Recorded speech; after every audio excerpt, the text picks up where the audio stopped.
have printed notes with check boxes, and I already have all the links and stuff ready for you folks.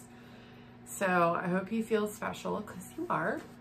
I am gonna get started today by telling you a story I promised probably about a year or two ago? No, it couldn't have been 2 years. I've barely been doing this a year, right? Just over a year? I don't know. I don't do podcast anniversaries either, apparently. This was back in probably 2016 or so, and the tornado piece is actually just the beginning of the klutzy story. So it was busy season when I was still working in public accounting. Thank goodness I'll never do that again. And busy season, you work really late hours. You cease being a human being for several months. And I was at the office late with several other people in the building. And we got a tornado warning. And so the thing about normal people is is it tornado warning or a tornado watch? It's the warning where you're actually like getting a tornado. So I think we actually got one that year, and it was crazy outside, and you know, you're in a building full of accountants, so everyone's just kind of sitting at their desk working. Normal people probably would have gone and hid. We just kept working. Well, I say we. I decided that I wanted to go downstairs in the lobby where there's a wall of glass to the outside world and check out the tornado. So I start making my way down the stairs, and I get down to the first level, like platform area of stairs before I start going down the next section. I go to take my first step down the next stair. I twist my ankle and start to fall forward down the stairs. Well, I caught myself on the railings of the stairs, and like my feet swung out around and like slammed into, you know, the railing. And for those of you that have been here for a while, I am not only a huge klutz, fuck, I can't speak, and I cuss like a sailor. So I'm like tumbling down the stairs, trying to catch myself, a string of profanities just flying out of my mouth. And I finally stop falling, kind of dust myself off, make sure nothing's wrong, and I keep walking down the stairs and walk out into the lobby, and there's like 5 people staring at me. So none of them witnessed it, but they could hear it. And one of them was like the head contractor guy who was renovating our building. And for like 2 weeks, he would see me and ask me if I was all right. Like, that's how bad it sounded. So a couple of days after that happened and I fell down the stairs, I was going to visit someone, and I had left something in my car and went in to like reach for whatever I had forgotten, and let the door, the driver's side door, slam on the ankle that was sprained from the tornado the tornado stair fall. So ankle's now been fucked up twice, right? Then the third thing that happened a few days after that, I was walking through my living room in my old apartment. Floor was clear, nothing in the way, barefoot, just tripped and fell on nothing. Oh my gosh. And then I think like a year later, I was walking down the sidewalk with one of my brothers. Have I told this story already? I don't know. And the Richmond sidewalks really suck, y'all. So my brother and I are like walking home, and we're hanging out. At this point, I think I was still having a drink once every 2 months. And so I'd had 1 beer, and like, this is the sidewalk that my feet are on, and the next section of sidewalk, like tree roots have grown under it. So there's like this huge gap. Well, I'm not paying attention, obviously. And I trip and I fall, and we're like 3 or 4 blocks from my house, and I have never hurt my ankle this badly before. So stupid me hobbles the rest of the way home and refuses any help at all. I had to go up a flight of stairs from the sidewalk to the front of my building, and then up a flight of stairs to get to my apartment. And ended up on crutches with like a weird looking Aircast thing for like 6 weeks. I didn't use the crutches that long, and I should have, but whatever. All that to say, it's a miracle that my ankle has stayed all in one piece. So that's my klutzy story. This is going to be a long episode. I take my time in between each one, as you all know, because I need that time. I've got a lot that I need to manage in my personal life.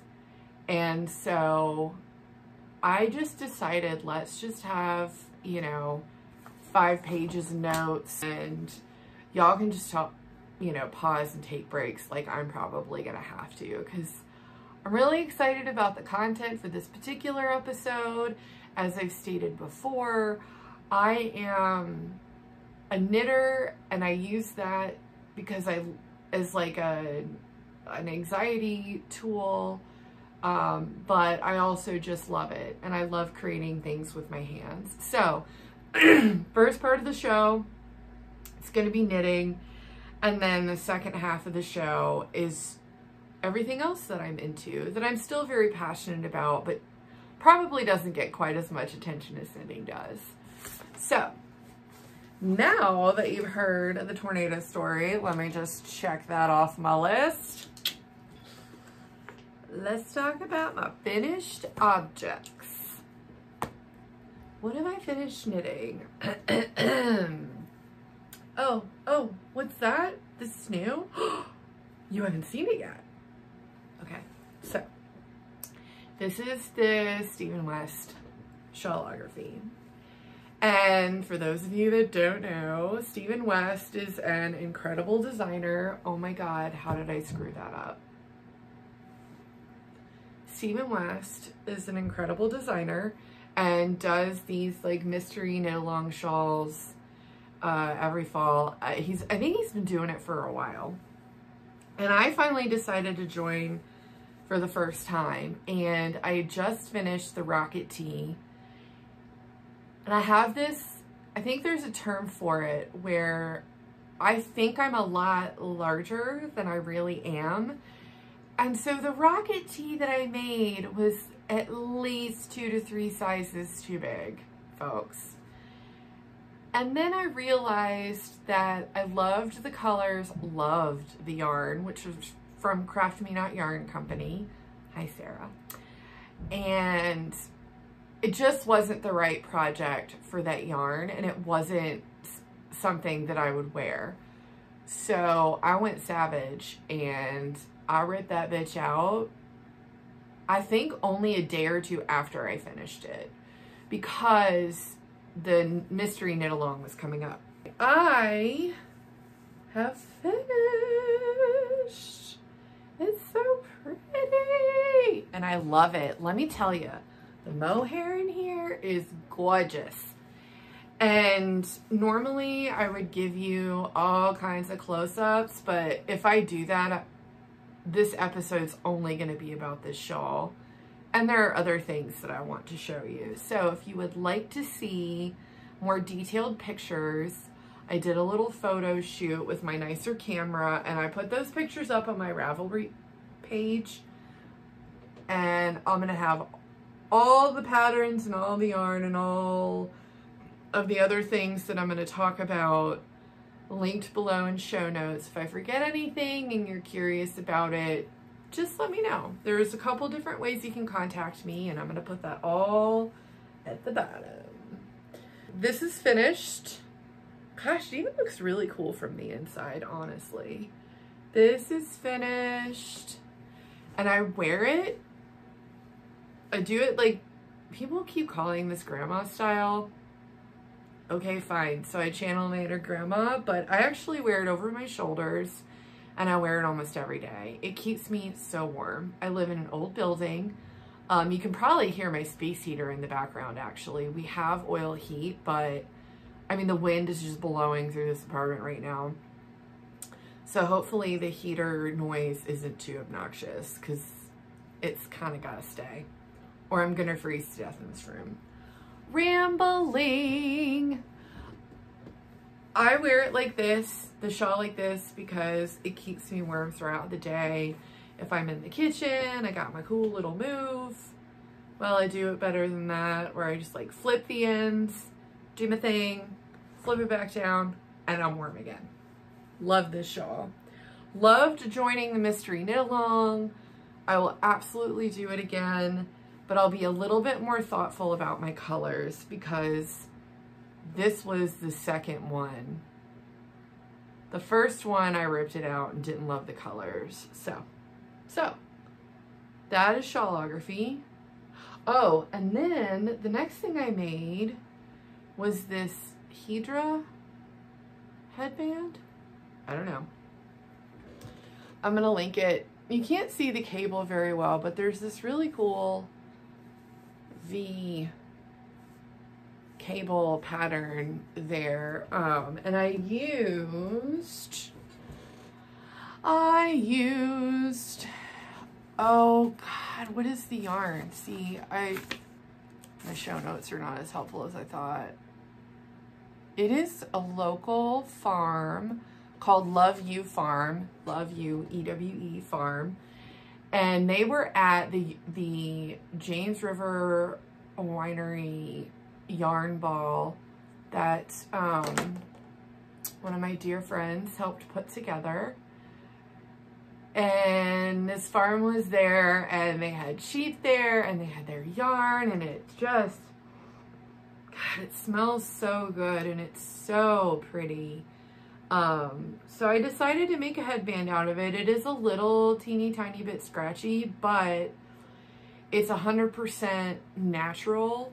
So I wanted something that was actually going to keep my arms warm, my head warm, my ears warm. If my ears get cold, it's over. I'm not sticking around, for real. Don't like my ears to get cold. So finish this headband. It's fantastic. I think I'm actually gonna make one for my stepmom, because especially with some of her like community support work, it's outside, and I think that she could use one. I'm gonna use a softer yarn for hers though. This is all the yarn I've got left after that one headband. This is worsted weight, Love You Farms. I forget which sheep it came from. Oh God. Anybody else feel like they could get high off of sniffing yarn? Yeah, it's cool because like when you buy yarn from them, they actually put the name of the sheep on it.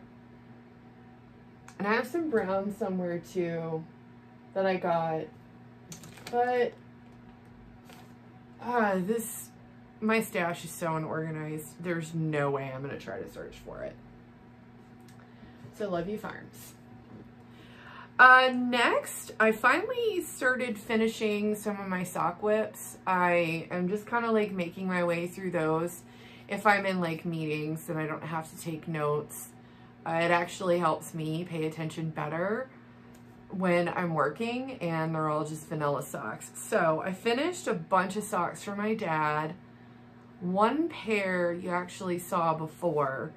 And actually I'll show those first. I made these for my brother Daniel, and all three of my brothers and my father have the same size foot, but like Daniel has the skinniest shins and like lower legs ever, and so he doesn't like his socks to sag, and I really want to make socks and garments that people are actually gonna wear. So I told them, Let me give them to Dad.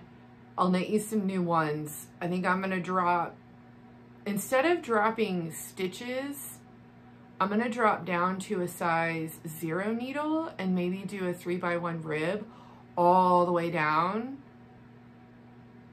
Actually, maybe till the end of the sock. Well, I got to figure it out. There's some tweaks. Anyway, so these are from, this is, oh shit. It's a Canadian dyer. I can see their Instagram page and their logo in my head, and I cannot for the life of me remember the name. But all these tonal stripes are Rich Hill yarns, and it was from a mini skein set that I got. They're a local dyer. All of the colorway names are different places in Richmond, and they're just gorgeous. So I linked that. I'm gonna link that because I think right now they mostly sell at my local yarn shop, Dances with Wool, which they've got some great stuff too. So those are gonna go to my dad. Then I made these for him out of a Hugh Loco Barnyard Chicken set. I decided to do a little stripe on the heel. Just a little contrast color at the top, stripes on the toe, because it's fun. This contrast color came with a sock set, and I don't know why I said it that way, but there you go. Oh, let me scoot closer. I feel like I'm so far away. Oh, that's much better. Okay. Last pair. Nose itches. Last pair. This is from Desert Vista Dye Works. I think this is Drive-In Movie. Yeah, that looks much better. That's a bit more true to color. Now, fun fact about these. I need to blow my nose. Hang on.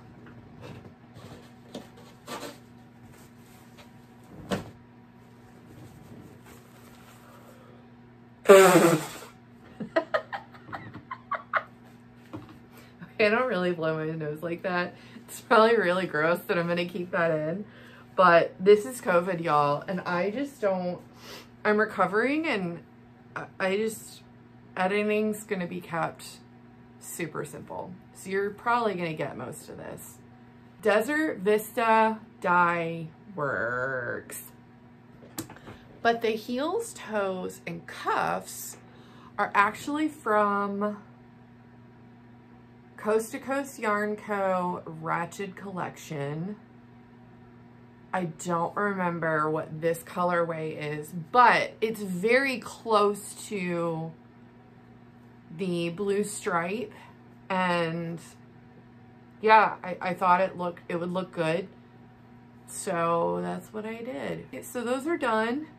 I will be mailing these to him as soon as I finish my stepmom's headband, because, you know, I don't want to like just send my dad socks. Gotta send her something too. So those are my FOs. Yes. I don't know why I'm talking like this. Y'all are getting like the weird version of me today. This is fun. I haven't seen people in a long time.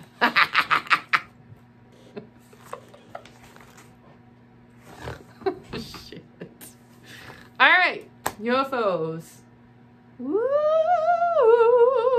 Isn't that's the ringtone on the iPhone? I think I used that one for something that sounds like a weirdo 50s spaceship ringtone. I don't know.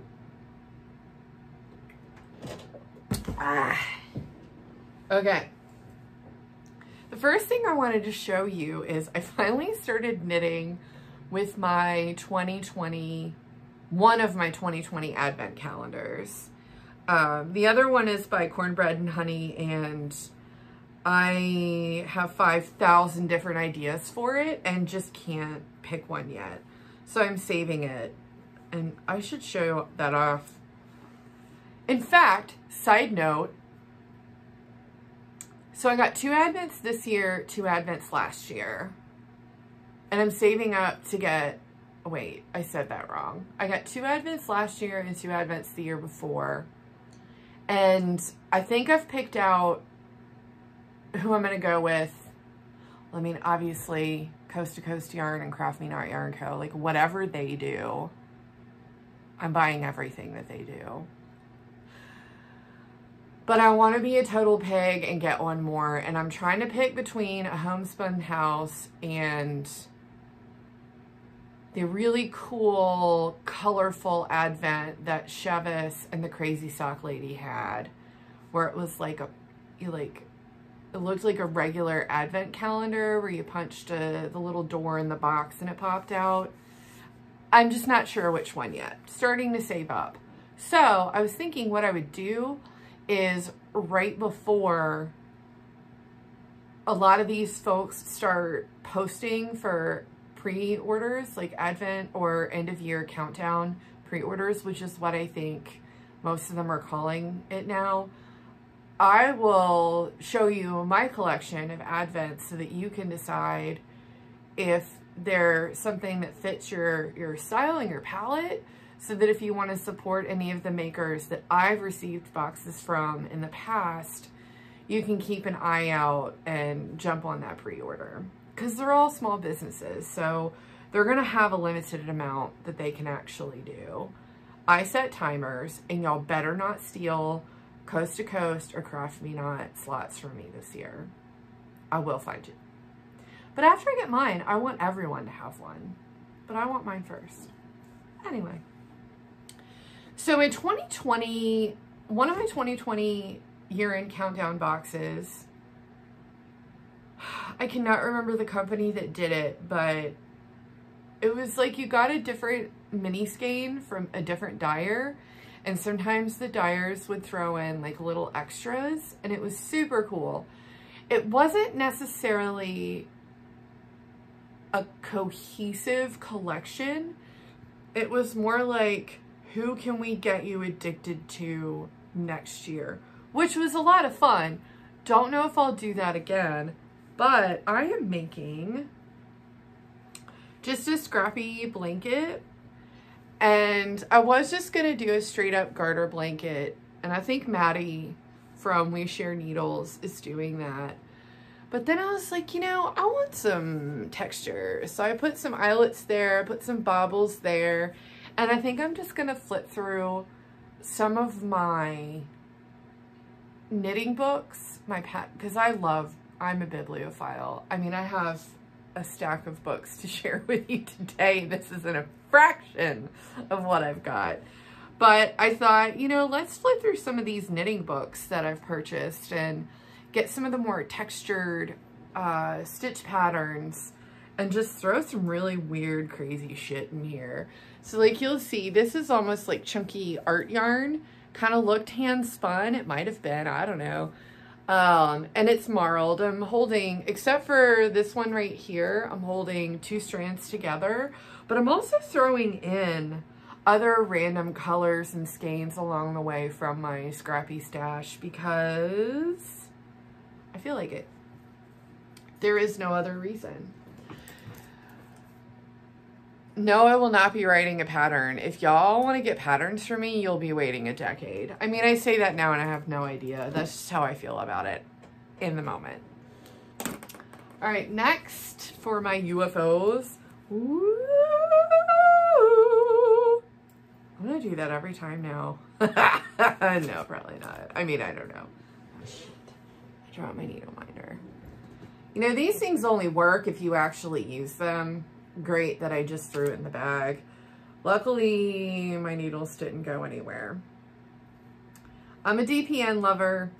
I've tried Magic Loop. Every once in a while I use it for certain reasons, but I just love doing the DPN thing.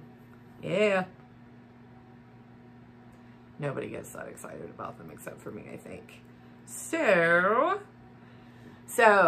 here is the sock, one of the sock whips from last year that I'm trying to get through. I just started decreasing for the toe. That's that little red marker. There's quite a few of us out here that do this, but I didn't do it up here because of the randomness of the color changes and whatnot, but I always do every 10 rows or whatever, you know, if there's a pattern repeat, then I do it on that. And then I put a special color for the row where I start to turn the heel, and when I start the heel flap, and then when I start decreases for the toe, because I'm a nerd and it makes me feel better. I also do it for the heel flap because it's not, if you do a slit, oh, my head itches and I got all this shit under here. What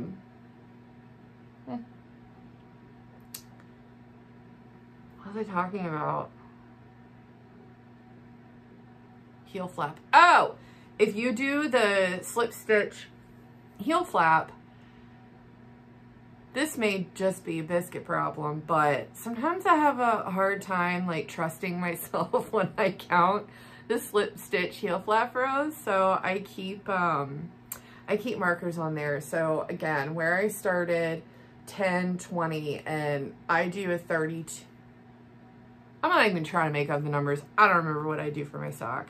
So that is the life story of my light bulb stitch marker progress keeper thingamabobs. So this really cool, pretty micro striping yarn is by Cornbread and Honey. I do believe, gosh, clearly I love it. I'm just sitting here petting it. I believe this was one of her monthly colorways last year, but don't quote me on it. And then this purple, let me show you my balls. I'm going to show you my balls. Cornbread and Honey. Bloop. That's not where the camera eye hole is. Camera eye hole, is that a thing? I don't know. Then there's Rich Hill Yarns. I did end up buying not just their minis, but maybe a couple other skeins for other future projects. Let me tell ya, when I start doing color work, which I might do for the new to me cowl, that I don't know who started it, but I know that Chevis, Aquila, and Johnny Bow are all donating prizes. And Aquila is making the coolest freaking pillowcase. Oh my God. I want to try it. It's Mosaic Crochet. So back on track. UFO vanilla sock. Let me put, oh, and the bag. You're going to see a lot of these. It's going to be very clear who my favorite bag maker is. This is by Naughty Knitting Sacks, and she made this last year for Valentine's Day. And on the inside is even more amazing fabric, like no thanks, hate, stupid Cupid. I mean, it's hysterical. Dropping yarn. So I love these bags. Number one, because the fabric is amazing. No, number one, the construction and the quality of the bag and the quality of the person that makes the bag is amazing. And I just love, like, you put your stuff in, bloop, and everything stays in, and they're so easy to like carry around. And for like you special people that can knit and walk, haven't tried it, feel like my stories at the beginning are proof that I do not qualify to even attempt walking and knitting, right? Like, I would be the woman on the newspaper, death by knitting needles, because I tripped and fell and stabbed myself in the eye with one of my knitting needles. That, you heard it here first, folks. If I ever say I'm going to try walking and knitting, somebody better show up at my front door and smack me and take my knitting away from me until I know better. Okay. That sock took a lot longer to talk about than I had planned. Oh, and I wish I hadn't thrown that because I need that close by for when I put all this shit away. All right. So that's that. Woo! Dropping yarn. Look at this, like, headdress sacks. Love it. Oh, I didn't put my blanket on my head. How do I want to do this one? I think needles in the back. Needles in the back. Ah, hell, you can't see all the socks, though. Ah, shit. This is going to hell, folks. Going to hell. All right. All right. Nope, it's all falling. Fudge. It's okay. It's part of the fun, right? Seeing me do this and figure out how much huff I can get on my head for how much huff stuff. Maybe less huffing yarn. I can have my words again. Okay. Oh, well. Oh, yeah. What's that? Next is the Azula hat by Woolly Wormhead that I'm making for my dear friend Shaq. It's in another naughty knitting sack. And let me just tell you, if you were easily offended by fornicating and all the fun things that you can do with that, you're gonna hate my bags. And that means you're probably also in the wrong spot. So Shaq's hat is also in a naughty knitting sack, but it's one of her zipper ones. So look at the outside fabric. How fucking cool is that? Ugh, it's just gorgeous. And look at that little matching peach zipper. Love it. This one also has a pocket in it. All right, are y'all ready for the internal smut of this bag? It's so good. It's so good. Okay, here it is. Look away if you don't like seeing dirty stuff. But it's like a vintage BDSM fabric. Isn't that fantastic? I just love it. Holy shit. All right. So the Azula hat. Ah, hell. And of course, I'm not, well, I'll just make it as flat as I can. So this is, well, I guess I can just pretend. So I'm actually halfway done. And the thing about this hat is it's done, it's knit flat, and you make the different flame shapes using German short rows. And I learned how to do German short rows with the Woolly Wormhead Toph hat. If you want to get good at German short rows and reading your knitting with them, I would highly recommend their patterns. One catch, which I think is a great technique for everyone to at least try to learn, is that their patterns are heavily charted. So I learned how to do German short rows and learn how to read a chart all at the same time. And so when I first looked at the chart, I was like, what the actual fudge, man? Like, how does this all even work out? You just have to trust it. When you see like all the little sections, imagine them being smushed together, and here it is. So I absolutely encourage everyone to try their patterns. Woolly Wormhead is an incredible designer. I have no idea why people aren't talking about them more. They don't just do like flat knitted short row hats. There's all kinds of patterns. So go check them out. They will be linked below. So one of these yarns is Little Fox, which is local, and the other one is Barnyard Knits. I got both of them from Dances with Wool, my LYS. Y'all are awesome. Love that store. There's another shop here called Center of the Yarniverse, but I haven't visited them yet. But I do have some friends.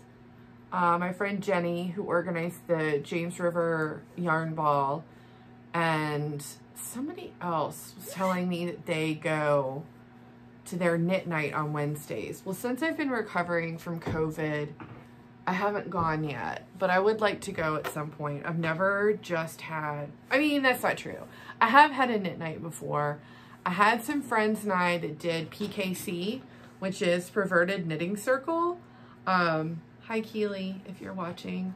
And none of us that did that back in the day live in the same state now. So I think we need to start zooming it up. Wow, rambling again. Might cut some of that out. Maybe not, I don't know. If you don't like rambling, you're definitely at the wrong podcast. Okay, so I think this is my last UFO. Yep. It's my last UFO. I didn't put Shaq's hat on my head. I mean, not on my head, but don't worry, Shaq. I know you're allergic to kitty cats. I have been lint rolling this like a crazy person, and I'll wash it and lint roll it before it comes to you. So it will be clean and all that jazz. Okay, this is gonna be special. All right, next.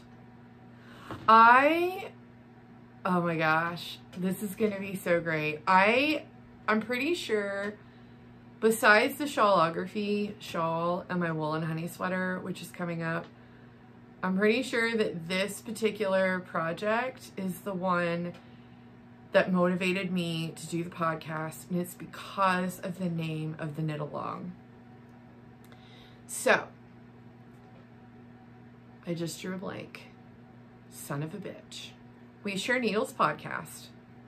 My friends Maddie and Kristen. I think they're the ones hosting it, and they might, I'm not even gonna start trying to make shit up.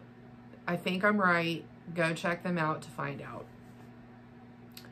Oh, I need to add them to the show notes because I mentioned them. Let me add that down here. Y'all should see me at work.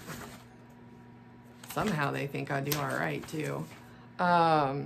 We Share Needles. Oh, I'm gonna link my local yarn stores as well. Yep. Rewind. Anyway, We Share Needles is doing a knit along, and it's called the Shalalalong. And when they said it, all I could think of was The Little Mermaid, and when Ariel and the prince are like in the boat and she can't speak at this point, and Sebastian starts singing sha-la-la-la-la-la-la. So I think of The Little Mermaid every single time they say it. The hashtag is so fun. Love it. So there has been a shawl that I have been waiting on to come out, and it's finally here, and it's by Max the Knitter, and it's called the Field Shawl. And it's very simple and very therapeutic, and I'm barely getting in 2 rows a week, but that's okay. I'm not trying to rush. I've been hanging on to the yarn for this for quite some time, and actually realized I need more than what I've got. So I went back to Northbound Knitting and ordered 2 more skeins. So I'm using Northbound Knitting, their cranberry and gunmetal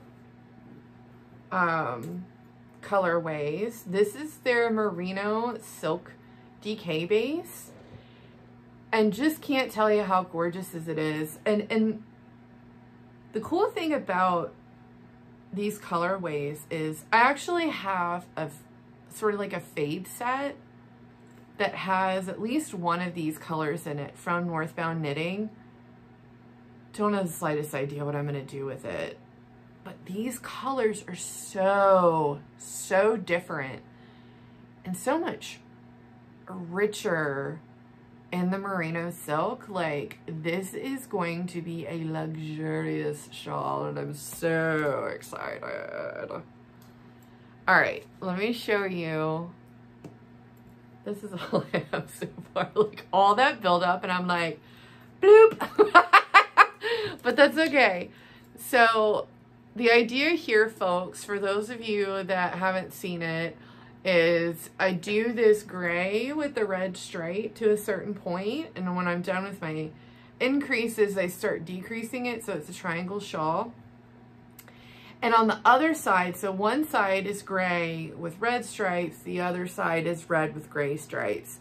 I have a page set up. I made sure I organized. I spent like some time preparing for you all because I owed it to myself and to all of my friends to be organized, and it's all going out the window because I can't stop rambling. I wonder how many times I said rambling so far. I don't know. I'm gonna stop. Y'all know I do it. It's not going away. I'm not sorry. So it's got this really, pretty I-cord border on it on both sides. It's just gonna be gorgeous. I'm taking it nice and easy. And I'm digging the knit-alongs. I didn't do knit-alongs for a really, really long time, and I finally started doing them, and it's just so much fun to be knitting knitting with a group of people where we all have the same purpose. Which gets me to, just what I thought, my wool and honey sweater. I am saving my favorite for last because I cannot stop knitting this sweater. I love it so much. The yarn is so incredible. The way that it feels while you're knitting, it's so soft and squishy, and it's, of course, I mean, I'll give you two guesses who the yarn is by at this point, because most of the time, if you guess Coast to Coast Yarn or Craft Me Not Yarn Co., you've probably got it right. All right. This yarn is 100% organic, non-superwash merino. How am I going to say the colorway name today? I got it really wrong last time. Gotta get ready for my French accent. Bergamo? I gotta look it up because I just don't know how to pronounce it, and it bothers me because I took French and lived in a French-speaking country, and I fucking know how to pronounce it. So here's the colorway. My lighting's getting wonky because I got clouds and rain while the rest of you assholes got like a foot or more of snow. So it's nice and cloudy outside. So that's the colorway. It's getting washed out. Go to my Instagram page if you want to see more accurate color. And actually, even on my Instagram page, like, you really can't see everything that's going on in this yarn unless you see it in person, because you can see some of the like almost pink and greenish yellowish tones in there in the detail, whereas when you see it in a picture from farther away, it all blends together to make this color. But this color is actually, so this is, you see this right here? Do you see that right there? That, you probably don't, but that is the same color, that yellowish mustardy whatever color, that is in superwash merino. So that just shows you, God, this is really getting blown out though. It's so annoying. So annoying. But whatever, we're gonna ignore the fact that my camera can't focus.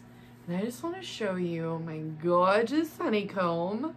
Look at those honeycombs. They're fucking sexy beasts, aren't they? Yes, they are.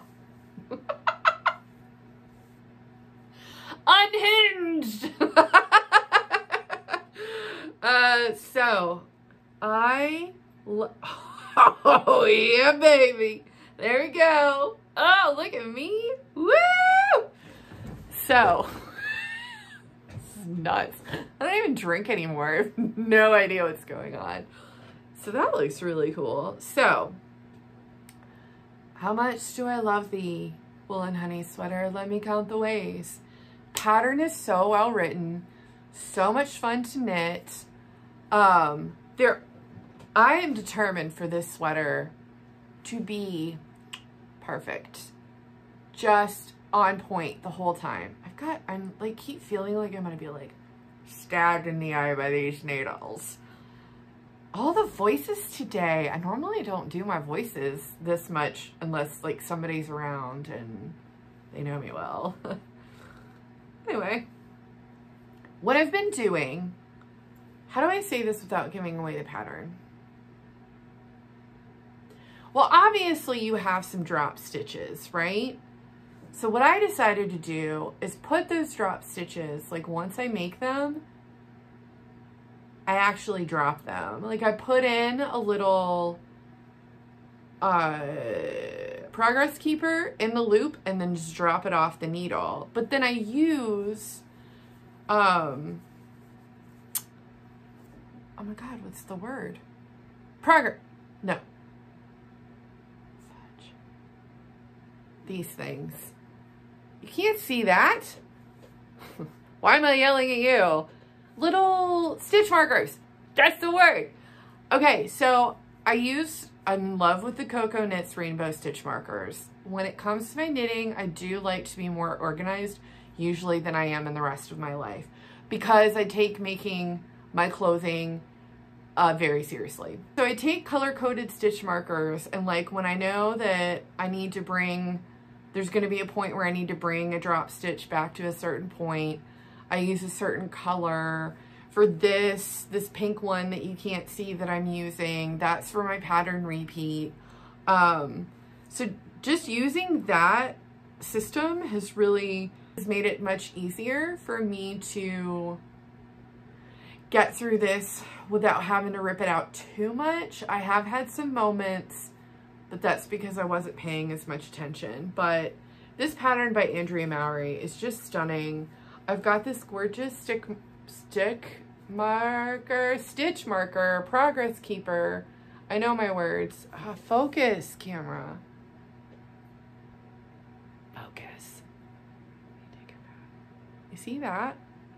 That's a progress keeper that came from Craft Me Not Yarn Co. Winter Box, which was beautiful. Actually, these are some of my full skeins from that. She has better pictures, so I'd go over there. And that's going to be part of my future episode where I talk about countdown boxes and stuff. But I am using, you'll see some of it as I'm using it, but that progress keeper is just incredible. And that's actually, I got that far from here. I got that far yesterday because I had other stuff that I actually had to get done.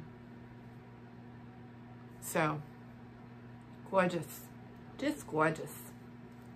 I love it. Oh, I did better before. Hey, you could wear it like a beret. There's a beret knit along, actually, speaking of. And I think I heard it was the We Share Needles live event. And somehow I decided through part of the interesting conversation that we had during that live, which was great, that we needed stickers of some sort that had to do with a beret and a knife. And I've got all of that in process. I've got a friend that's a graphic designer that's helping me out. She sent me the first run, and I have some few notes and tweaks that I'm going to send back to her. So hopefully maybe in a month. I know that's a long time, but we need time. Don't quote me on a month. It'll happen. I just don't know when, but it's happening. And if you don't get the joke, go back and watch their live because that show was funny and great and awesome. And I love those ladies, and we're going to have so much fun in our sha-la-la-la-la-la-long. And they're doing the beret knit along. I think they're both doing it, but that's hosted by somebody else. I want to say Professor Pearl, who I need to learn more about. Shit, I gotta add them too on the list. Hold please. Where are my notes? There we go. I think that Professor Pearl is hosting the beret along Don't quote me on that and look it up yourself, but I'll at least link them below. I think that's it for the UFOs. Oh, but I didn't show you I think most of you have seen this bag before. This is my other, I have a lot of Naughty Knitting Sacks bags. This might be half of them. But this one's gorgeous too, but the inside is fornicating unicorns. Look at those dirty, dirty beasts. We got doggy style. We got missionary in there somewhere. Actually, oh, 69. Let's go. I think that's it. I think that's it. Yeah, and it's just like those positions with different colored unicorns. Fantastic. Can you see that? Can you see that? Yeah, you can see that. Okay, good. I didn't give you a warning that time about the dirty content. Because if you're worried about it and you're still here, that's weird.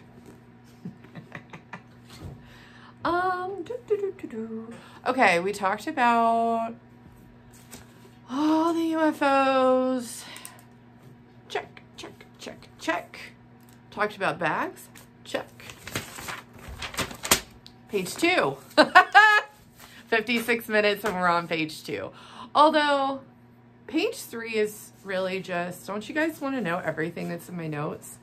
The different yarns that I have mentioned. So it's time to put all of these things back. All right, so let's get into, this is the last knitting related thing, and then I'm gonna start getting into the other stuff. So I don't want to do this. Let's do it this way. So.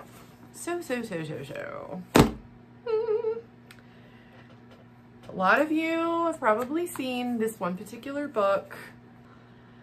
This is Knitting for Radical Self-Care, A Modern Guide by Brandy Cheyenne Harper. First of all, I mean, look at that cover.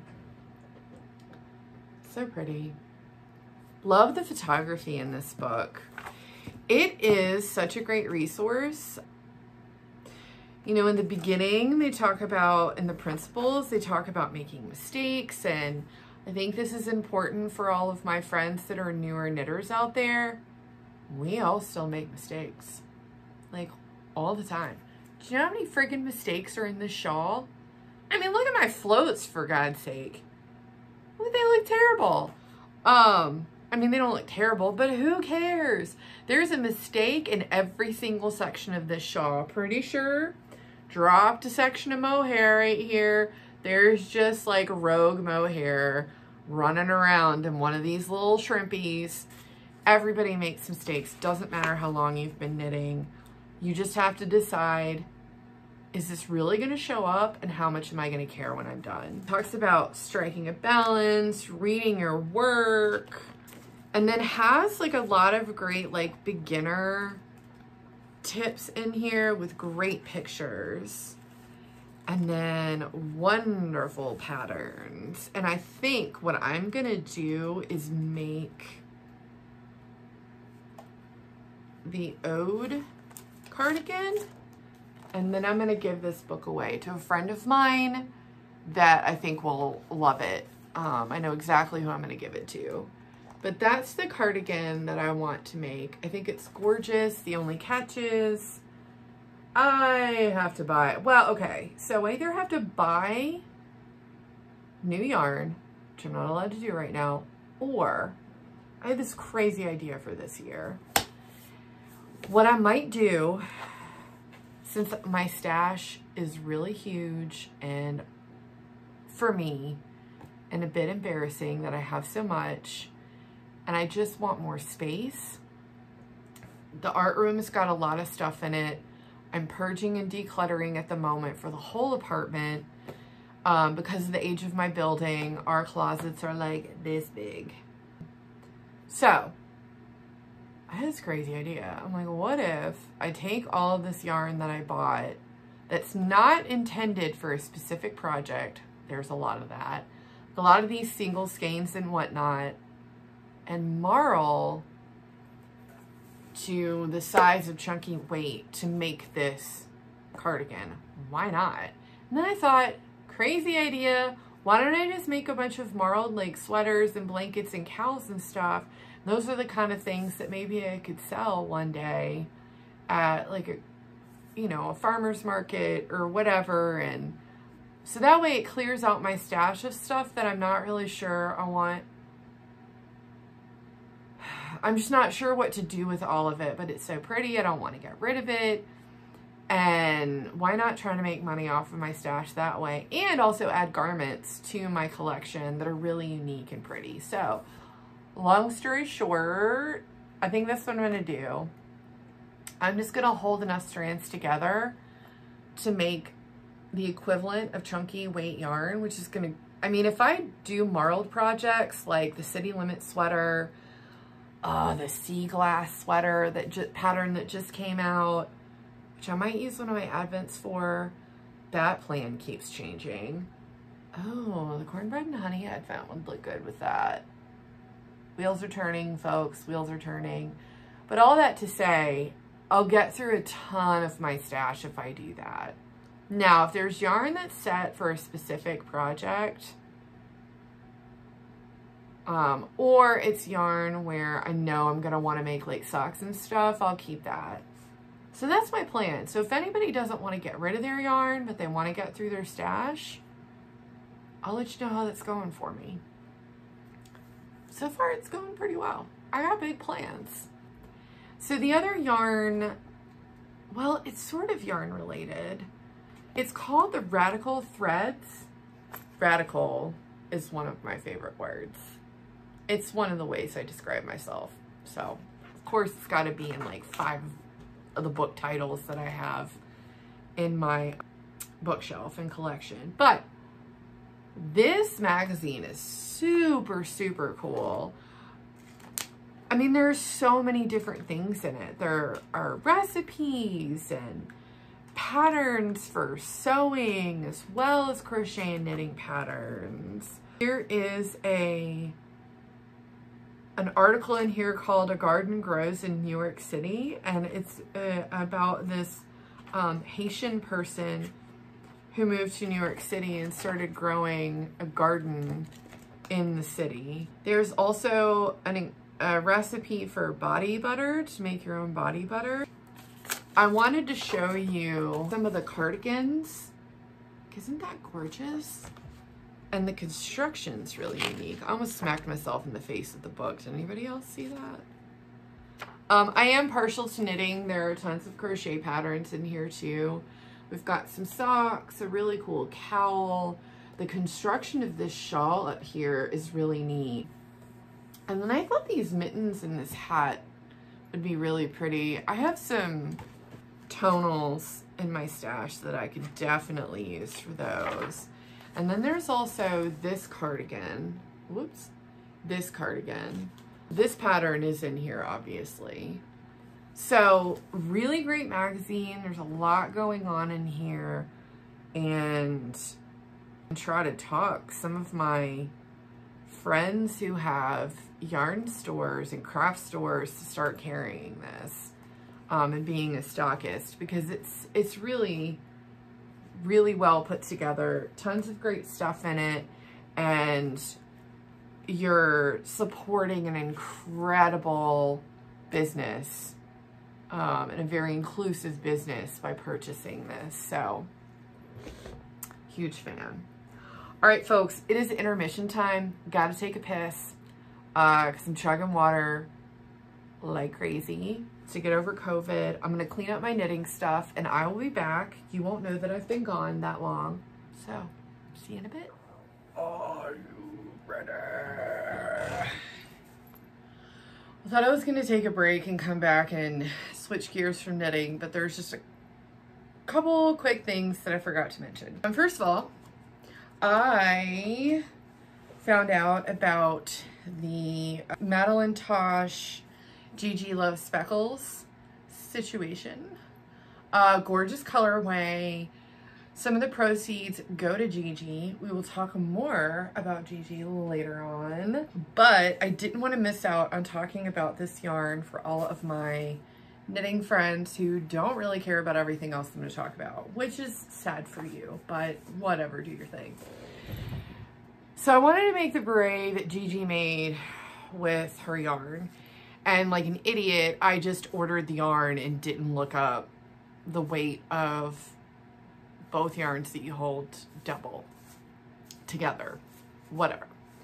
But that's okay, because I can still make a hat out of what I bought. So I am on the mohair train right now. I want to add mohair to everything. And so, of course, I needed to get the Madeline Tosh Gigi Loves Speckles mohair.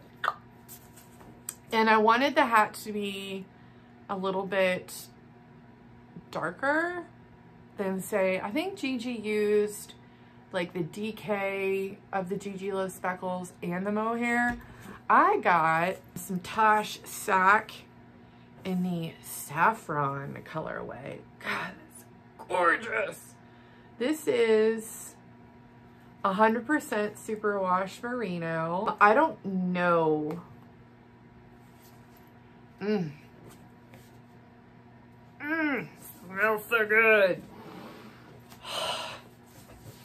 I don't know what I'm gonna make with these two. I can't decide if I want a hat or a cowl or what. I don't know what my plans are, but it's gonna be something good. And they're gonna go together. So there's that. Next, I think Maddie mentioned this because I sent, it's either Maddie or Kristen, because I sent Desert Vista Dye Works yarn their way, Maddie's way, and they were both Stellina. And the thing is, like, I have a lot more Stellina than I realized. I mean, not a huge pile, but I do like the sparkly yarn apparently and didn't realize it. But I got, you can sort of see a speckle on that. And I just wanted to call out, it's called Knitty Bow Fiber Company. And it's Johnny, I just like totally lost words. Y'all, COVID brain is real. Because I will just be, I mean, I do this anyway, but it's gotten worse, where I'll just be talking and all of a sudden my brain just shuts down and there are no more words for the topic I was on. It's Johnny Bow Dyes. So he sells his yarn in his Weiss shop on Etsy. I'll have it linked. There's all kinds of stuff in there. Usually there's a bit of a variety. I know that you can get your tubes cranked. That sounds so weird without any context. Getting your tubes cranked. We're so not gonna go there. But there are jokes in there somewhere. I know it. I just can't right now. Johnny Bow Dyes, Lefty Knitter Podcast, Aquila, all that stuff. Boom, yarn. There's your story. That's all I got. Both of them just posted videos recently. The one with the two of them, I'm a new fan. I'm pretty new to just diving into the knitting world, I feel like still. Because up until 2 years ago, I dabbled. But, you know, I've been watching their podcast, love it. And they were together on the last video. And I love seeing cool couples like Chevis and Dan. Maddie's husband's hilarious. I love it when the significant others come on the podcast. The same thing happens during Andrea Mowry's I'll Knit If I Want To. If you're still not watching that, by the way, what is going on? Like, just watch it. That's all I'm gonna say. Rambling again, but yeah, I had a lot of fun watching Aquila and John on the podcast together. So I hope they continue to do that. I'm sure they will. They're like 100 and something videos. They already got their shit figured out. It's me that's still trying to work out podcasting. But I got this. It's Krampus. Krampus is coming.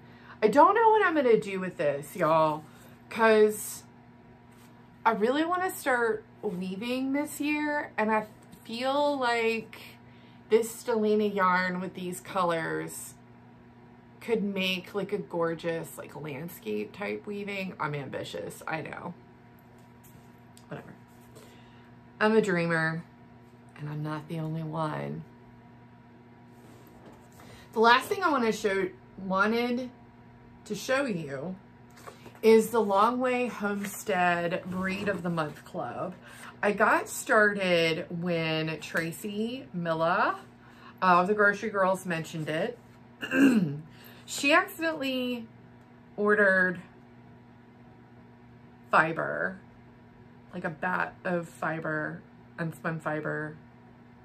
I don't know the terminology yet because I haven't started spinning. Big plans this year. Spinning, weaving, apparently I'm just doing it all. She was able to switch to getting a skein of yarn a month. And I thought, what a cool idea, because what they do is they send you this wool. This is the wool for this month. And they tell you all about the sheep and the wool. So this is thin wool. It can come in several different shades. Looks like their fiber, this particular sheep, their fiber has got a lot going on. Varies in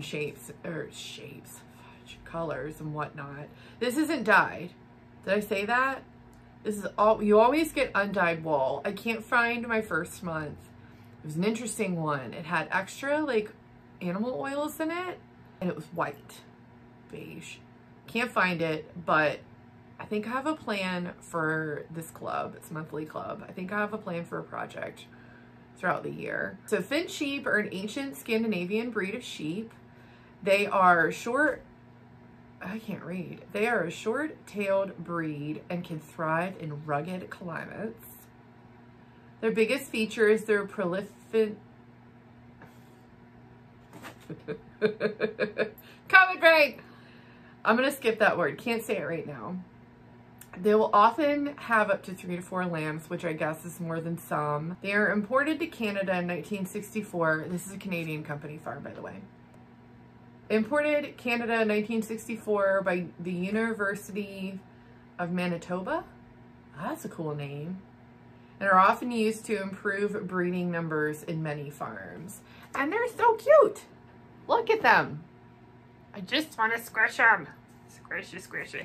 And there's, there's the fiber. But like, see, it's like brown and this like grayish cream color. But then there's this. So that just goes to show you how, like, the variety of fiber that you get from these sheep. So being the super nerd that I am and wanting to really dive in and understand more about fiber and like the content, where things come from, you know, why I should use certain things over others, this is like feeding my nerd. This club, I love it. Next, oh, let's talk about books, because I love books. So right now I am in the middle of listening to The Bone Witch, and I'm really enjoying it. The only issue that I have, excuse me, is that in Audible, yep, because I said I was listening to it, in Audible, the person that reads the book sometimes her voice gets really soft and low. My hearing is not super great. Like, I don't need a hearing aid yet, but still not great hearing. And I do have to listen to it on a higher volume than I do other books. But other than that, I'm really enjoying the story. It doesn't, like, I don't know about the rest of you, but when I see ratings on Goodreads, they're kind of a joke. Because there are some books that I've read that are incredible, and then they get like 3 stars on Goodreads. And I'm like, well, you're just reading it wrong if you didn't like that book. It's my opinion. Anyway, we already started talking about books. What am I talking about? The next thing is not a novel, but it's a system that I've started for my entire life, basically. And so, okay, so I'm sort of on the bullet journal bandwagon. The reason I say sort of is because I got this book after watching how Andrea Mowry is using her spin journal. She used some bullet method techniques. I left a review because I want to say this much of the book you don't need. Like over half of it, y'all. He's just like, I don't need your life story, dude. And maybe some people love the extra fluffy stuff that's in here, but it's just not me. So I just put 1,000 flags in here. Can you see my flags?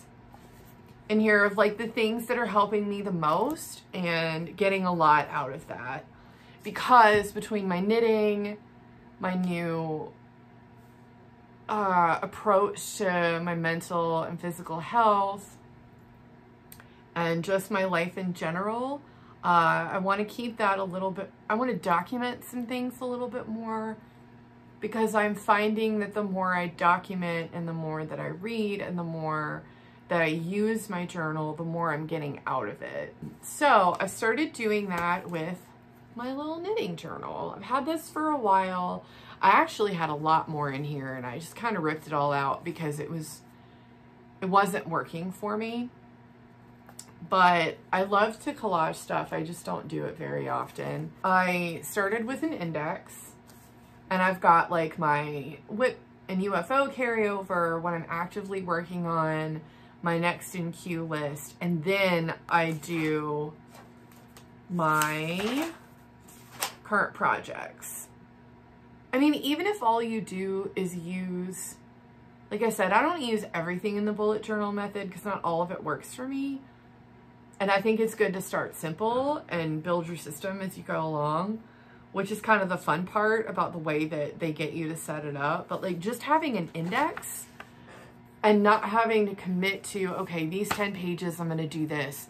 These 5 pages, I'm going to do this. You just have an index with the number, like the page numbers on it, and I can just flip to it. I've got my Wool and Honey sweater in here, and I can just transfer all this stuff to Ravelry as I get through the pattern. You know, I have my yarn, the colorway, what kind of yarn is it, yardage. I'm weighing my skeins. I forgot to weigh the first one, so I'm going to weigh all the rest and then weigh the sweater at the end to figure out. I know it shouldn't matter too much, but I do kind of want to know exactly how many grams I use because I'm already ready to make a second one, either later this year or the beginning of next year.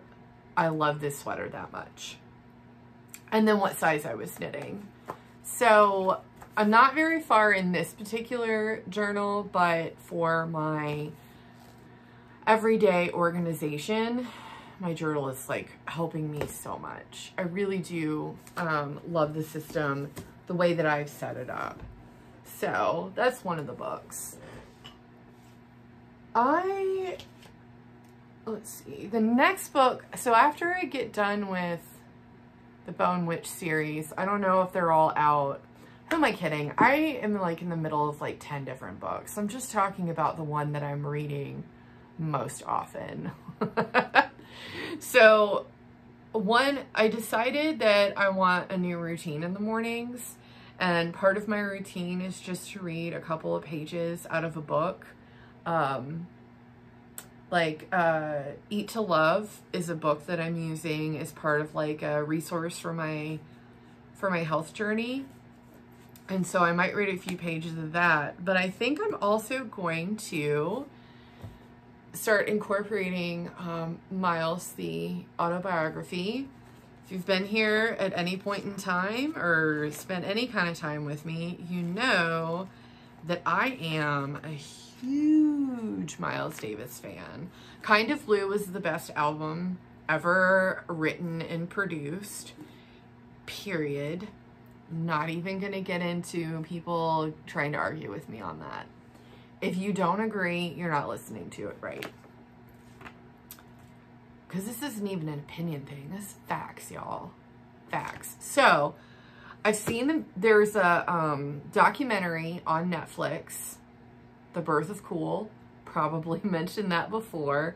You should watch that. But I wanted to read his autobiography. I thought that that would be very interesting to get to know my favorite jazz artist / favorite artist of all time a little bit better. Next is this book here. This is Tom Brown's Field Guide, City and Suburban Survival. So a friend of mine has been teaching at a primitive skills camp for girls for a very long time, and they also put a lot of this stuff into practice. Like, she makes her own hand lotion and, you know, her own fire cider. That's a whole nother discussion. And she's got some great survivalist tips. And so I have a list, like a preparedness list that she prepared like a week ago. I mean, she's been doing it for a long time, but she finally shared it with a larger group of us, like what to do if there's like a snowstorm or hurricane or whatever coming, and the different things that you can do inside your home. And so with that list, she sent pictures from this guide, and like one of the things is if it's cold outside and you lose power and lose heat, you make what they call like an indoor debris shelter. So you can make a debris shelter outside if you're stuck out there in the woods and don't, you know, have any kind of shelter or whatever, but you can also make one indoors. So basically you're making a fort, and you make that fort inside when you don't have any heat or power, because it creates dead air in that space, which is close to your body temperature, because it's using the heat from your body to create this dead air to keep you warm. And so I thought, maybe I should practice and make a fort according to this survival guide. So that's probably going to happen in the next couple of weeks. I think that would be a lot of fun. And I'll make sure I take pictures for everybody. So that's it for books. For music, sticking with the jazz theme, I just wanted to call out, and I'll link, I found a YouTube video. It's the full album, but it's Eternity by Alice Coltrane. And I don't know how many people know, first of all, hopefully you at least know John Coltrane. John Coltrane's wife, Alice Coltrane, is also a musical genius, and you don't hear as many people talk about her and her work. So I put a link below to her album Eternity that's on YouTube, and I really think that you should check it out, even if it's not really your thing, because I certainly have to be in a particular mood for, well, any music, but this one as well, because it is a little different, but it's, God, it's just beautiful. She is incredible. So check that out. And the other one was, I don't know if I have talked about it on the podcast before, but my favorite male singer-songwriter is Gregory Alan Isakov, and his most recent album, which was actually released back in 2018 maybe, called Evening Machines. He evolves in each album, and each one is incredible. And Evening Machines, and they all become, the new one always becomes my favorite. And I can't say that with everybody, but in particular with him I can. So Evening Machines is incredible. Usually when I sit down and listen to that album, a lot of the songs resonate with my experiences when I lived in Asheville, North Carolina for just over a decade. But the song, what song did I pick? Oh, I picked the song Powder from that album. Here's what I will say about both of the albums that I suggested. These are albums. They are curated to be listened as a whole. The songs can still stand very well on their own, obviously, but there are some musical masters of their craft where they give you songs that can stand alone on their own. Stand alone on their own. That is redundant. But the magic of what they've created is listening to the album together. And I think everybody should have albums that they'll just sit down and listen to it from start to finish. Because sometimes that's just the better way to experience them. That is my music lesson for you today. How to listen to music. All right. What have we got next? Ooh, let's talk about some art. Art. Although technically we've been talking about art all along, but I wanted to have like a little specific artist spotlight. This is a print by the Starry Cauldron, and I have been a fan for a very long time. I discovered them back in my Asheville days, and finally got to a point where I was ready to make a big purchase from them of a painting that had been my desktop background for years. And when I reached out to them, like, I saw that they still had this painting. I'm going to show it to you in a second. It's not this one, although this one is amazing. Just got it. That's a scorpion tail. Don't remember the name of it, but you should check out their shop. There's tons of amazing stuff in there. Anyway, the story of how I got this one painting. So I found them. I honestly don't even know how. I think they randomly popped up on Etsy, and immediately fell in love with this one piece of artwork.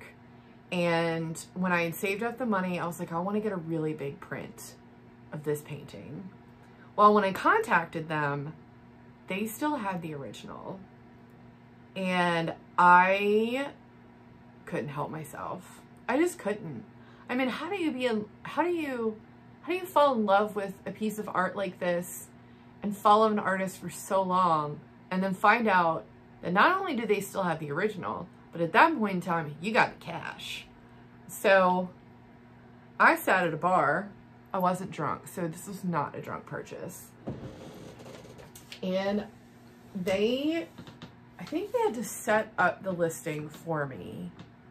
And I bought it, got it framed, and put some museum glass on it, because we fancy and we're not going to get a nice original painting and not take care of it.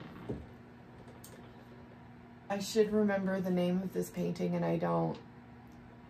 But we're going to see if my museum glass cancels out the glare. There she is. Holy shit. Is that not incredible?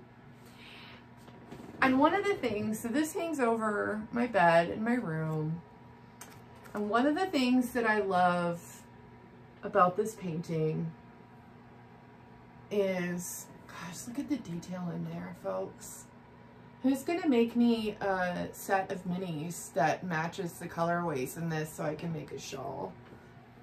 Somebody needs to do that. Shit, I probably have the colors. What am I talking about? Anyway, let's talk about this and how beautiful it is. I love this painting. It's my pride and joy. I got it framed, hung it up, and one of my kids, I say I have kids. I mean, I didn't give birth to any of them, but I've unofficially adopted a few kids along the way. And one of them, my lovely Raindrop, saw it and said, when you die, I want that painting. So I don't have a will, but when I make one, this will probably be the only thing in it. Well, it'll be this painting, my cat, and who to send my yarn to. But this painting goes to Rain, and it is one of the loves of my life. And I love when someone new comes over, and I always try to remember to get them to tell me what they think, like what they see in this painting. And the answers are always so cool. Nobody ever sees the same thing, which is the beauty, one of the beauties of art. They all see something different, and naturally they all see something that's based on their mood at that point in time. So it's always fascinating to me. I mean, obviously all of you could comment down below, all 5 of you, and that are watching, and tell me what you think you see. But the true test is when you come visit me in person and see it in person, because there's so much going on in this painting. I don't know that you can really appreciate it to the fullest extent unless you see it in person. Go check out their work. It's linked. I just can't say enough. I have 3 prints and 1 original painting. In fact, well, now you can't see it. And the other one's somewhere else in the house. I'll showcase the rest of them another time. So we have a few other artists I want to talk about, but they're probably my favorite. One other artist that I wanted to mention, I don't have any prints of theirs, but I'm realizing I really need one. And I will insert some photos. There. Right there. Is Kara Walker. Some of you know who she is, some of you don't. Let me tell you something. I learned about Kara Walker when I returned to college.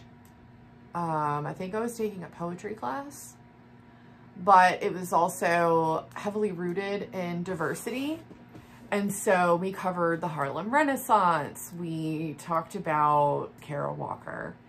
And I'll never forget that class because that's how I discovered Kara Walker and a lot of other really great artists. And I'm fortunate enough to live close to a museum that has most of these artists. So I discovered Kara Walker when I was at UNC Asheville.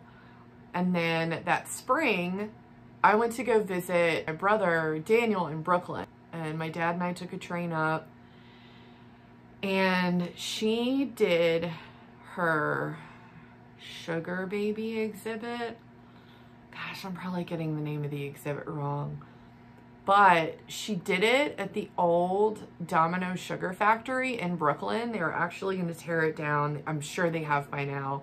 This was back in 2013 or 2014. They were going to tear it down and make condos or housing out of it. And this exhibit, I mean, everything that she does just hits you so hard in the best way. And she made art out of sugar. She made kids out in sugarcane fields. She made like molds, I think. And so there were like sugar statues of kids in sugarcane fields. There were, I'm not remembering everything now, and I need to go back and find my pictures, but she had this huge black sphinx made out of sugar. If you want to see beautiful, amazing work that really digs deep into our racial and social injustice and puts it in your face, Kara Walker is the one. Yeah, she's probably my favorite, all-time favorite artist. And I find her wherever I go because I love museums. So that's a good segue into the Dirty South exhibit that I went to a couple months ago at the VMFA. That's the Virginia Museum of Fine Arts, for those of you that don't live in Richmond or don't know about it yet. But this exhibit was so mind-blowing, and I'm really disappointed in myself that I did not go several times because I'm a member and I can go to the special exhibits for free. The whole museum is free except for special exhibits. But at least I went and I got pictures. I think I posted some pictures that I took from there. And I think that exhibit is now heading to Austin, Texas. So if you live in that area, I don't know if I've got any Austin, Texas friends. I got Texas friends. But I bought the book. The exhibit book, catalog, the exhibit catalog. My museum friends know. My curators know what I'm talking about. So VMFA always has a catalog that they put together for you to purchase along with exhibits. Like I have one from the Congo mask exhibit, which I was a little bit conflicted about. I won't get into why here, and I never made it anyway. There was like an ancient Egyptian exhibit. But this so far has probably been my favorite one. And the artwork is so... There's just such a wide range of mediums and artists. So I just bookmarked a couple of my favorite pages. There's even a Dirty South playlist that you can get. Oh, that one that I just showed you is by John Biggers, and it's called Four Seasons. And it was finished in 1990. So this isn't all like new artwork necessarily. This next collection is by Minnie Evans, and it looks like most of these were done in like the 1960s. But look at those. Are they not just magical? Let's see. Two of them are untitled. And then this one is The Faces Surmounting a Landscape. So this is the only one. I don't know why I'm trying to hold it like that. This is the only one that has a name. I don't know why I felt like it was so important to point that out. I guess if you want to find it. This next one I'm going to show you is by William H. Johnson. It's called House Sun Tree, Landscape with Sun Setting in South Carolina, and there's no date. The thing about this picture is it just doesn't do this painting justice. The textures and the colors in every single brushstroke were amazing. Amazing. I loved it so much. The photography was really incredible too. I mean, there were paintings, there were sculptures, there were, I almost said paintings again, photographs, videos, video compilations, music compilations. So this next picture is by Sheila Pre Bright, called Black Monk's Rap-A-Lot Artists from 1994. Let me tell ya, when that's framed and curated the way that it was and placed where it was, which is probably part of curation, and I don't even know what I'm talking about, like, seeing that picture was like, whoa. Kind of stopped you in your tracks for all the right reasons. And then there's this last one that also did that too. Oh no! That one is by Spider Martin. It's called Alabama Goddamn. And it's from 1965. I don't know if that's right though, because then it also says 1995.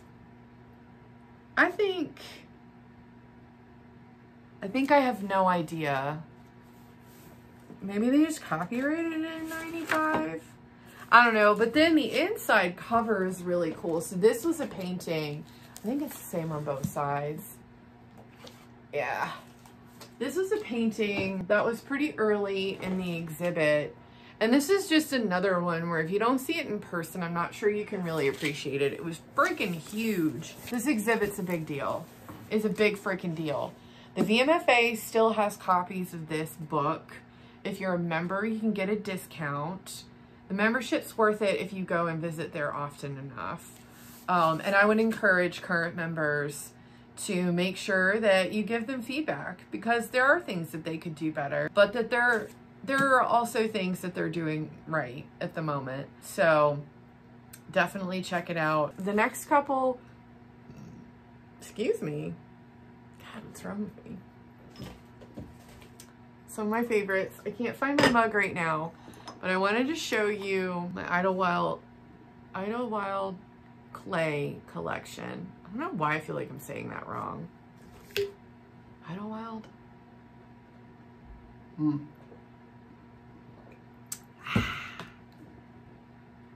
This is the yarn bowl that they made recently, and I think I snatched it up within 5 minutes of it being posted. Look at that bowl. It's so pretty, and it's perfect. And this is the bowl that's been holding my yarn for my wool and honey sweater.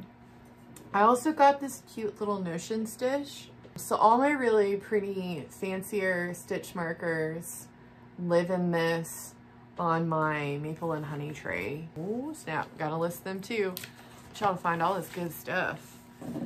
But yeah, I got one of their trays, and it's a purchase, but it's worth it. So I have a mug that I bought from them at the yarn ball, and it's just the perfect mug. It fits your hands perfectly. It's beautiful texture wise. It's very pleasing. Everything about it's awesome. So I'm gonna link their shop below because they're definitely someone to look out for. I think they have another update coming up soon, so maybe in the next month or so. Could be making that up, so you should check them out and find out directly from them. But oh man, I only have one thing of Melanie's too. Oh well. My friend Melanie is a potter as well. I love pottery. Oh my goodness. And so Melanie actually made this bowl for me, specifically for me.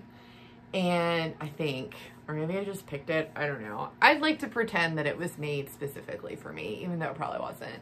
Even though this is kind of a deep, larger bowl, I've been using this to hold my balls for my advent blanket that I'm making, because this is much bigger. It holds the big balls, and that means that I just use it more often. So I see it all the time and it makes me smile. I have so much of her stuff now. I've got this bowl, I've got a really gorgeous plate, I've got a couple little vases.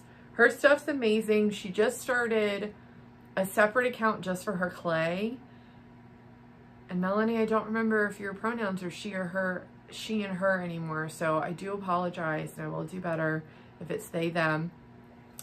But they have a separate account for their clay. So I'm going to link both of their accounts down below because they're doing some really amazing stuff, not just with clay, but other textile arts.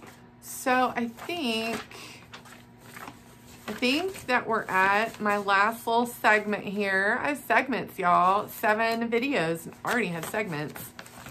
Next I want to talk about sustainability. So not everybody knows this, but I am a hardcore tree hugger in many ways. And even though it is really the corporations that are destroying this planet the fastest, that doesn't mean that as human beings we need to be wasteful when there are other options out there. The trick with sustainability and buying goods that are either all natural or recycled materials, they're expensive.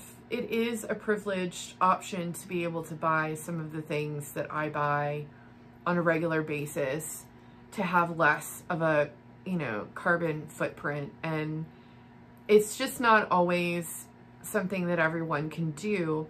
But one thing I will say is there are some tricks in there to change your behavior so that you end up saving money by not doing certain things, so that it's not as much of a hit to your wallet to live more sustainably and more environmentally friendly. So let's talk about the big thing that a lot of people don't believe unless you've known me for a while. I challenge myself to not use paper products in my house as much as possible. Obviously still need to wipe my ass, and I'm going to use toilet paper for that. But I use 7th generation toilet paper to wipe my ass. And so you could say my ass is recycled. Just said ass a lot in a row. But now that you know my toilet paper habits, that stuff is a little bit more expensive. Is it as soft as your Charmin? No. But I think it's worth it. There's also like bamboo options out there too. Don't like those as much. But I only, as far as paper products go, guess how many rolls of toilet paper? Toilet paper, fuck. Paper towels, rolls of paper towels. I have an annual count of paper towels, and I went from 2.5 rolls in 2020 to 1 roll in 2021. That's right. I used 1 roll of paper towels in 2021. Some people are like, ew, David, gross. No, it's not. I use the paper towels to clean up cat puke. That's it. They don't get used for anything else. Because I don't have kids. So if there's a mess, 90% of the time it's me. But you're probably like, gee, Biscuit, what do you use instead of paper towels? Well, I'm going to tell you. I use microfiber cloths, I use washcloths, and I use kitchen towels. You're like, oh my gosh, doesn't that just mean more laundry? Not really. It doesn't take up that much space. If you have kids and it feels like a lot of work, fine. Just have a basket where you throw all of your non-paper towels and close the lid. You don't even have to fold them. The other thing that I've started using, and I got one of these for a dear friend of mine. It's called the Swag Bag. This is really, I have to wash this one. I actually just finished this one up. So don't judge it for having stains. But essentially what you do is after you've cleaned them for the first time or in between cleanings, you get the inside of the bag damp, and then you like soak your veggies in water and a splash of white vinegar first just to get any bacteria off. Let them dry out and then stick them in the swag bags, and it keeps your produce alive a lot longer. I cook for one, especially during this pandemic, and my groceries were going bad. So I got these and they're amazing. I bought some cheesecloth, all natural cheesecloth, a long time ago. And I've been cutting it up into squares. So for things like berries or tomatoes or whatever, I'll put them in the cheesecloth and then stick them in this bag so they're not like rolling around everywhere. But I highly recommend these. They're pretty amazing. You can cut your vegetables and then put them back in here and they won't get like gross on the ends. I feel like I should be getting paid to talk about it because I love them so much, but I'm not important enough for them to pay me for that. A couple places that I get some of my household products, like I use laundry detergent sheets instead of powder or liquid. Again, definitely a privileged purchase price, but there are things that I don't buy, like toilet paper. I buy toilet paper. Why can't I get off of the fucking toilet paper, y'all? Paper towels. I don't buy paper towels. Well, I do, but I bought a 6-pack 2 years ago, and I'm not even, I think I'm halfway through it now. So I'm really not spending a lot of money on these paper products, so I have the money to buy laundry detergent sheets. Can't believe I'm talking about this right now. But I just love them. They're more sustainable. They come in a cardboard package.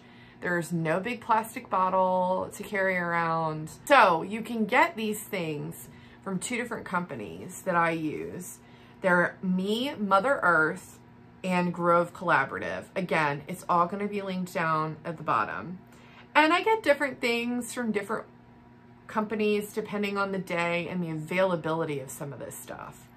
Here's the catch with Grove Collaborative. I freaking love the variety and most of the products that I've bought from them. Here's the catch though. If you're a member, they will try to like suggest things by placing them in your cart.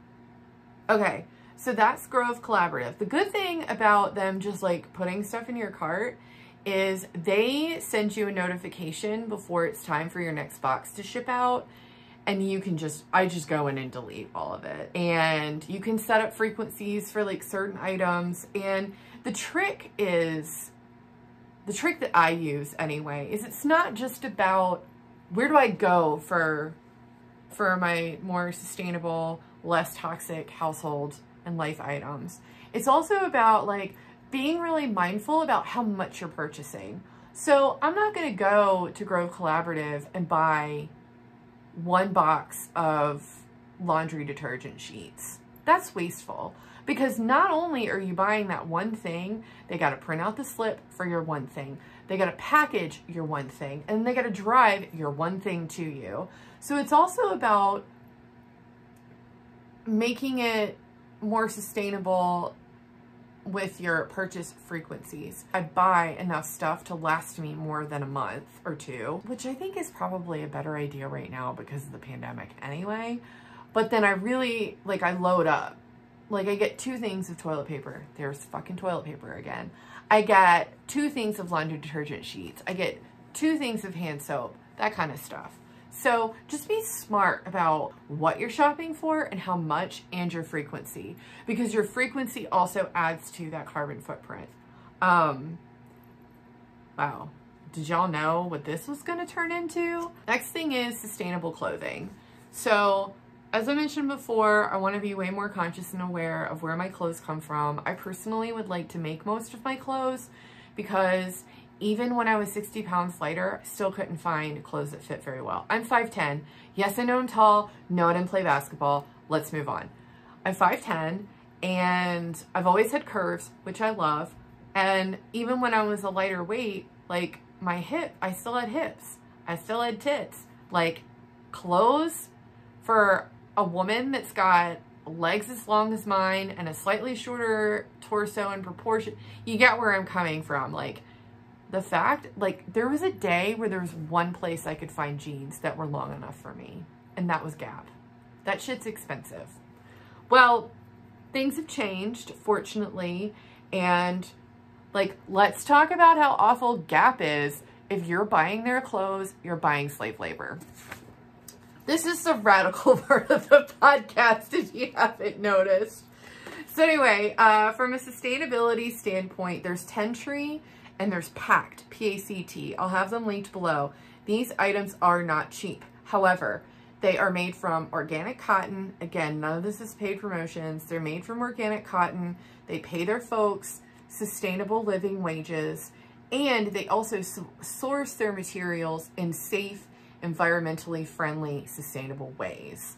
I believe Tentree actually plants 10 trees for every order that you place, and both of them have come up with processes that don't use toxic chemicals to make their clothes, and they've greatly reduced the amount of water that they have to use to make their clothes. So I really liked that a lot. So that's it for the sustainable lecture. Next, influencers / podcasts and other goodies that I've got going on. This is sort of like a grab bag. We've talked about Gigi already, but I want to show you. This is my Gigi shirt. Stand in the Gap. I didn't realize that she still had these shirts available, but she does. So I've linked her website down below. She sells a couple things. She has these Monday emails. Like, she's about to get a message from me, because the email today was exactly what I needed to hear. And that's happened like the last 3 emails she sent. She's just so authentic and real, and it's not easy to find that in this world, especially with like social media and filters and editing and, excuse me, all of that. Like, to find somebody that authentic who is willing to be brave and vulnerable and use their voice for the betterment of like humanity, bring it on. She's one of my heroes.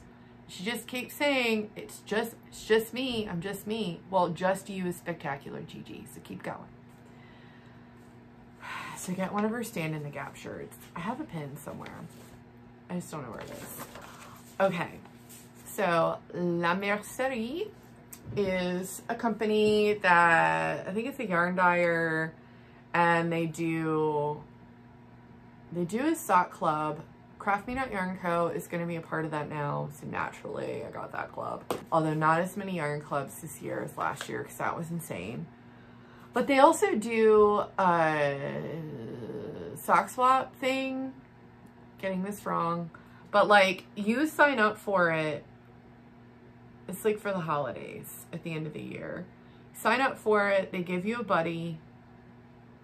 Okay, so like, you get assigned a person that sends yarn and goodies, if they're nice, to you.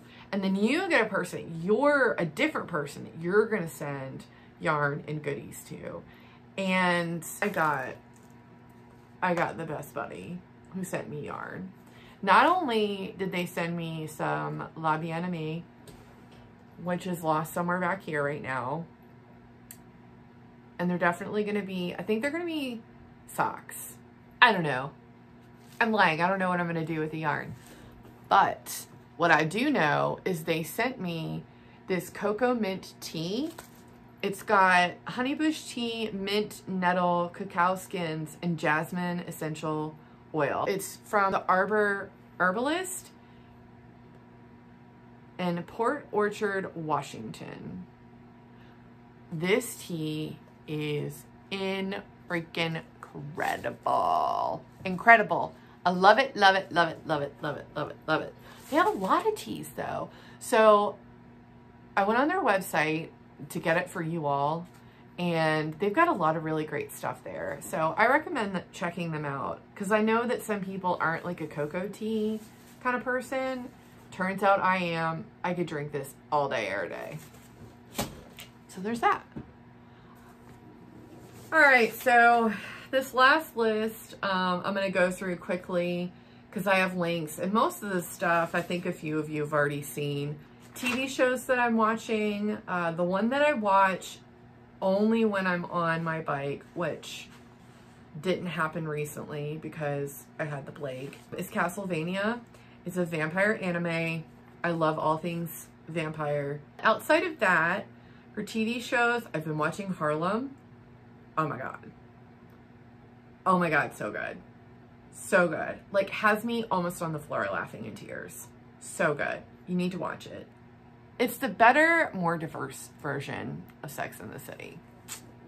Gonna get some haters for that one. I said what I said. The Wheel of Time. Obsessed. Never read the books, thinking about it. And I know that the rating is really low right now because of fans that are diehard fans of the book. But my brother Nathan made a really good point. I think that people's expectations of translation from book to movie or book to show are a little unrealistic. It's a totally different format. And who says that you can't change things up a little bit to work better with that format and for the viewers? I love period pieces.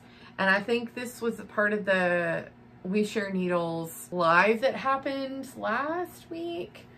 But as far as period pieces and television shows, Poldark is where it's at. Love it. Love Dexter New Blood. Finished it, not saying anything else because I don't want to give it away other than I totally called that shit. Movies. I watched The Last Duel yesterday. It was awesome. I loved it. I don't know how to tell what it's about without giving it away. So just check out the link if you're interested. I'm terrible with actor names, but really tall dude from Star Wars that was also in A Marriage Story. Andrew Driver, is that his name? So friggin' hot in this movie. And I was never like, ooh, but with the long hair and the French like goatee thing, fabulous. Gonna have to watch that one again. Swan Song on Apple TV. Wow. Just wow. What a movie. Definitely check that out. Mary Shelley. It was made in 2017, I think, and it's only just recently popped up in one of my streaming services. Loved it. So, so good. I love seeing the story of Mary Shelley and what happens to her around the time that she writes Frankenstein. Very fascinating stuff. I'd love to go and research in my spare time. Haha. I would love to go and research how much of the movie is based on fact. I think a good, like, part of it is, I'm sure, you know, they threw things in for, like, Hollywood effect, but great movie. The last one I want to mention also came out a few years ago, but it's one of those where I think that the ratings for it were super unfair. I think that it was an amazing movie, and those people that didn't like it just didn't get it. And that is called Moonlight. It's been a minute since I've watched it, but watching the person's journey in that movie and where they started and how they got to where they went, like at the end of the movie, it was just, and the cinematography and the acting was incredible. Very powerful story. So check out Moonlight, and I'll also link that below. So I'll go through life stuff really quickly. Had COVID, getting over it, congestion and frogginess in the throat sticking around, but I think I can finally start getting back on my bike today, so I'm excited about that. Been hanging out by myself, knitting a lot. What else is going on? Got the art room back together, so my hope is that I wanted to start sewing again today, but I really need to dust and just clean my machine a little bit because it's been so long since I've used it. So I'm going to do that and clean up from the podcast and probably just chill the rest of the day. You know, we didn't get 1.5 feet of snow like everybody to the west of me.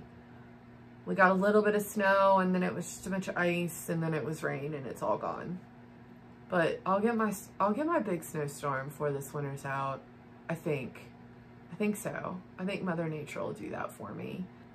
Really diving into watching more podcasts. Hopefully doing more here. I always say that, and I never do it any faster. But one day I will. I think that's it, y'all. I'm kind of tired. I'm tired of talking. This was a lot, and now I gotta edit all of it. I already have all the notes and the links ready though. So that's good. And my goal is to have this edited and up over the next few days while I have some time. Since I get a 3-day weekend this weekend. Yeah, so hopefully at least somebody stuck around for all this wonderful information I've passed out. And see you on the flip side, folks. Stay safe. Bye. 3.